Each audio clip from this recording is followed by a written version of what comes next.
Ever packed for a cruise and felt totally lost? You've heard there are rules, but what does that really mean today? Are you going to get kicked out of dinner for wearing the wrong thing? Forget the outdated advice. In this video, we're breaking down the real dress code for modern cruises. We'll cover the official rules and unspoken etiquette of what to wear and what not to wear on a cruise. This is your inside pass to avoiding the awkward moments, both on the ship and in port, that most cruisers learn about the hard way.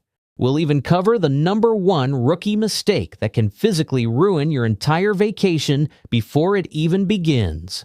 Now, I'm not the fashion police, so take this as a practical guide. But if you want to cruise with total confidence, let's dive in. Number 1. The two forbidden prints. All right, let's kick this off with a crucial piece of advice that most first-time cruisers only learn about the hard way. These aren't about taste. They're about avoiding very awkward situations, and in one case, even breaking the law. First up is camouflage. Now, you might be wondering what's wrong with a little camo. On the ship? Absolutely nothing. But in several popular Caribbean countries, including Jamaica, Barbados, and Antigua and Barbuda, it is illegal for anyone who is not in the military to wear camouflage print. This isn't a cruise line rule, it's national law. You could be fined or simply denied entry at the port and sent back to the ship. So if you love your camo shorts, enjoy them on sea days, but make sure you change before you head ashore.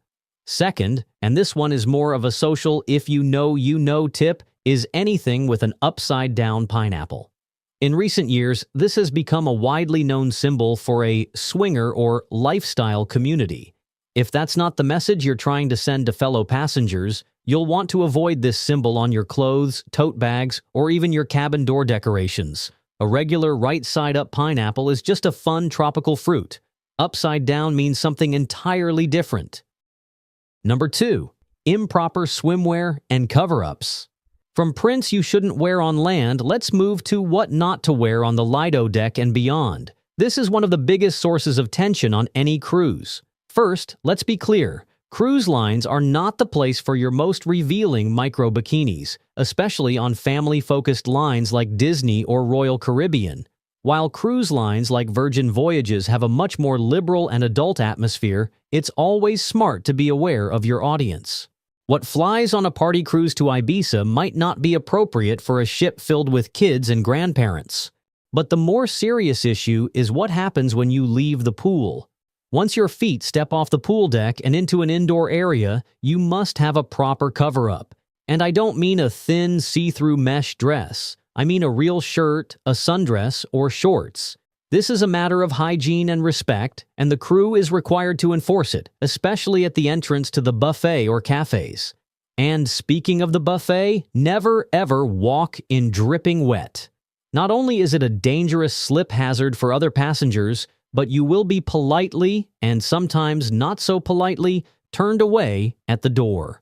It's an embarrassing situation that is easily avoided. The same goes for your feet. No bare feet are allowed in any indoor dining area. You have to wear shoes.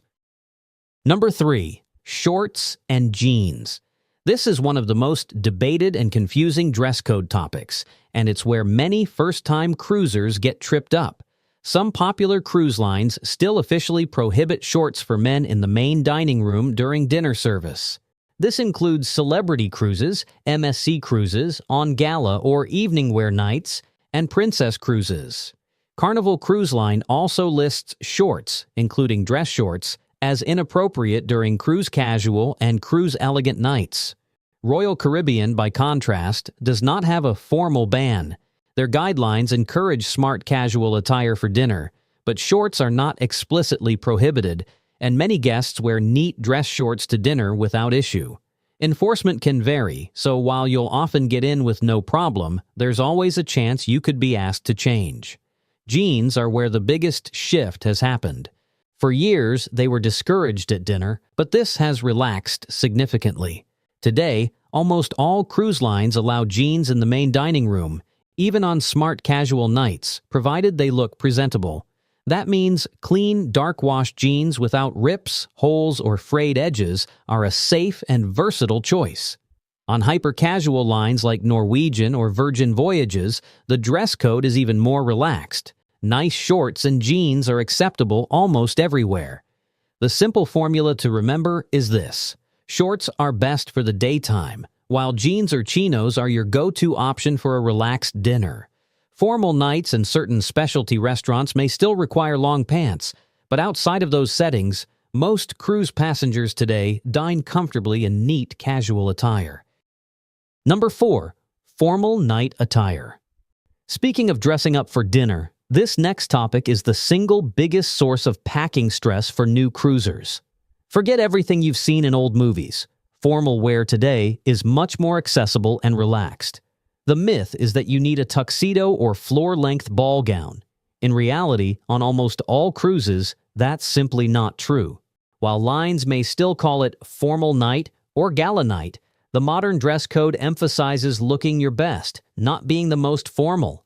For men, a suit is always a classic choice, but many guests are perfectly comfortable in a sport coat or even just a crisply pressed collared shirt with dress trousers. For women, cocktail dresses, elegant jumpsuits, or stylish separates are the most common and ideal options. The one notable exception is Cunard, which continues to uphold a highly traditional standard. On their gala evenings, men are expected to wear dinner jackets, tuxedos, or dark suits with ties, while women typically wear evening gowns or formal pantsuits. But on virtually every other cruise line, the goal is simply to feel classy and elevated, not stressed and uncomfortable. Number 5. Ripped or distressed clothing. This next one is a modern fashion trend that often clashes with the traditional atmosphere of a cruise ship evening. We're talking about ripped, torn, or overly distressed clothing. While a pair of stylishly ripped designer jeans might be a fashion statement on land, on a cruise ship, it often falls under the no torn clothing rule for evening dining. This applies to the main dining room and especially the specialty restaurants. The logic is simple. The cruise lines want to maintain a slightly more elevated night-out atmosphere in their dining venues, and distressed wear is seen as just a little too casual for that setting. This is an easy one to get right. If your jeans or shorts have rips or holes in them, whether they came that way or not, save them for daytime wear around the ship or for your adventures in port. For dinner, opt for solid, non-distressed clothing to fit in with the evening's ambiance. Number 6. Pajamas, slippers, and bathrobes. Now that we've covered what to wear out in the evening, let's talk about the unspoken etiquette of keeping your cabin wear in your cabin, which is crucial for maintaining the ship's special vacation vibe. Let's start with bathrobes. It's a fantastic perk when the cruise line provides a comfy robe, and it's perfect for lounging in your room or wearing on your balcony while you enjoy a room service breakfast. However, it's considered bad etiquette to wear your bathrobe into public dining areas, including the buffet. The one major exception is when you are walking directly to or from the spa, the pool, or the hot tubs. Especially on a chilly Alaska cruise, seeing someone in a robe making a quick dash to the heated pool is perfectly acceptable. If you do wear it to the buffet, be prepared for a lot of stares, and you might even be politely corrected, as one woman was in the MSC Yacht Club when she was kindly asked to return to her suite and put on some clothes. The same logic applies to slippers. Most cruisers agree they simply shouldn't be worn outside of your cabin. Now, pajamas are a bit more debated, but my view is that they are best saved for your cabin or a pajama party. I make a clear exception for young children and for special themed events, like families going to breakfast in matching PJs on Christmas morning. And honestly, if teenagers are wearing pajama pants to grab a late-night slice of pizza, that's fine too. Ultimately, cruise ships are beautiful venues, and dressing appropriately helps maintain that special ambiance. Most of us wouldn't wear a bathrobe or pajamas out to a nice restaurant at home, and the same courtesy applies at sea. Now, I really want to know your thoughts on this one. Let me know in the comments what you think about the great bathrobe and pajama debate. Number 7. Offensive or profane clothing. Moving on from unspoken etiquette to a very firm written rule on every single cruise line. Your vacation is a shared space with thousands of other people from all walks of life. including children and seniors. Because of this, all cruise lines have a policy against clothing with profanity, offensive language, or graphic, obscene imagery. It's not a matter of free speech, it's a condition of your ticket. If you wear a t-shirt with a swear word on it, a crew member is well within their rights to politely ask you to go back to your cabin and change. And on a related note, I'd offer some practical advice. Leave any clothing with controversial or political messages at home. Regardless of your views, a cruise ship is not the place for a heated debate. You're there to relax and escape the arguments of the real world, not start them with a stranger by the pool. Keeping your clothing neutral is the easiest way to ensure a peaceful and enjoyable vacation for everyone. Number 8. Baseball caps in dining venues. This is a classic rule of etiquette that still holds true on a cruise ship, and it's a simple sign of respect in a dining setting. Most cruise lines list in their official dress code that baseball caps and hats should not be worn in the main dining room or specialty restaurants in the evening. It's a simple traditional sign of respect in a dining setting, similar to not putting your elbows on the table. While you'll probably see people doing it, and the crew may not always enforce it, it's a small gesture that helps uphold the nice, restaurant-like atmosphere. However, this is a perfect time to mention the "give people grace" rule. While you should take your own hat off, it's best not to judge others who don't. You never know someone's personal situation. A person may be wearing a hat or a head covering for a number of reasons, including hair loss due to medical treatments. The best practice is to simply follow the rule yourself and extend courtesy to everyone else. Number 9. Overpowering cologne or perfume. From what people see to what they smell.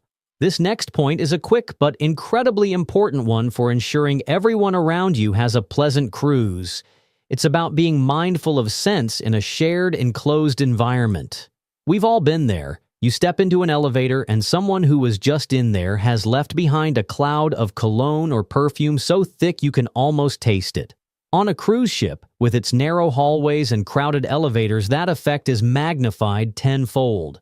For many people, strong fragrances aren't just a minor annoyance. They can instantly trigger severe migraines, allergies, or even asthma attacks. This is all about courtesy. The golden rule is that your scent should be discovered, not announced.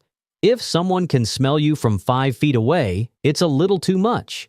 A less is more approach ensures that you smell nice to those near you without causing discomfort to your fellow passengers in a confined space. Number 10. Essential men's clothing rules. This section has a simple don't and a crucial do for the men watching. First, a simple don't for the evening. Tank tops.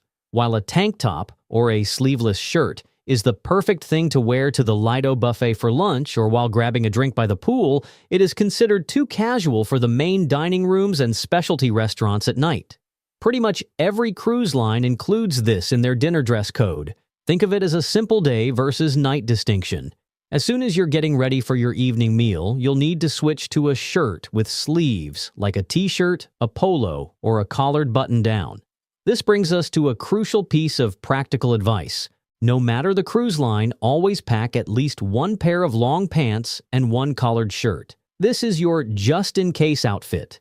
Even on a famously casual line like Norwegian, their upscale specialty restaurants will still have a dress code that requires a collared shirt and pants rather than shorts.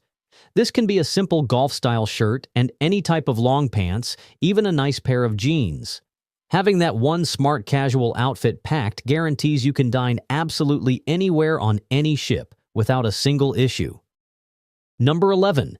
Brand new or impractical shoes. All right, pay close attention to this next one because it might be the most important piece of practical advice in this entire video. Ignoring this can physically ruin your vacation. I'm talking about your shoes. The number one rookie mistake a first-time cruiser can make is bringing a brand new pair of shoes they haven't broken in yet. You will walk more than you can possibly imagine on a cruise. These ships are gigantic, and a simple walk from your cabin to the theater and then to dinner can easily be half a mile. Blisters are a guaranteed vacation wrecker, so please, wear your shoes for a few days at home before you pack them. The second shoe mistake is not packing a pair of closed-toe shoes like sneakers or running shoes. Many of the most exciting onboard activities like ropes courses, zip lines, rock climbing walls, and go-kart tracks absolutely require them for safety. You will not be allowed to participate in sandals or flip-flops. This is especially critical if you're traveling with kids or teens. You don't want them to be left out of the fun because they didn't have the right footwear. Number 12. Expensive or flashy jewelry. This next piece of advice moves from comfort and etiquette on the ship to personal safety when you're off the ship. This isn't about style. It's about making sure you don't become an easy target. When you get off the ship in a cruise port, you should never be wearing expensive or flashy jewelry. A diamond necklace, a luxury watch, or even a heavy gold chain can instantly signal to opportunistic thieves that you are a tourist and a valuable target. It's an unfortunate reality, but pickpocketing and chain-snatching incidents do happen in busy tourist areas. You are far better off blending in than standing out. The solution is simple and safe. Leave anything valuable or sentimental locked securely in your cabin safe. If you love to accessorize, pack some fun, inexpensive costume jewelry for your port days. That way, you can still complete your outfit without carrying the stress and risk of losing something precious. Save your best pieces for the elegant nights back on the ship. Number 13. Forgetting a jacket or sweater. We've arrived at our final point, and it's a classic rookie mistake that has nothing to do with rules and everything to do with comfort. It's assuming that a hot weather cruise only requires hot weather clothing. Even if you're sailing to the sun-drenched Caribbean, you need to pack for the cold. Why? Because cruise ships are aggressively air-conditioned. The moment you step inside from the hot, humid deck, the temperature can drop dramatically. Theaters, casinos, and especially the main dining room can feel downright chilly after a day in the sun. There's nothing worse than shivering through a fantastic meal or a Broadway-style show. The packing secret is layers. No matter your destination, you should always pack a light jacket, a cardigan, a pashmina, or even just a simple hoodie.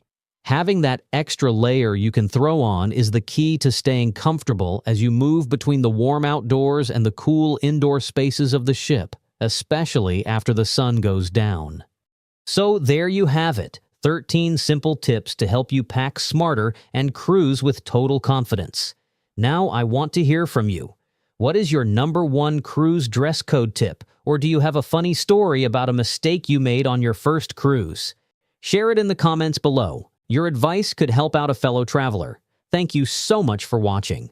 If you found this video helpful, please give it a big thumbs up. It really does help the channel. And if you haven't already, make sure you subscribe for more essential cruise tips. Until next time, happy cruising.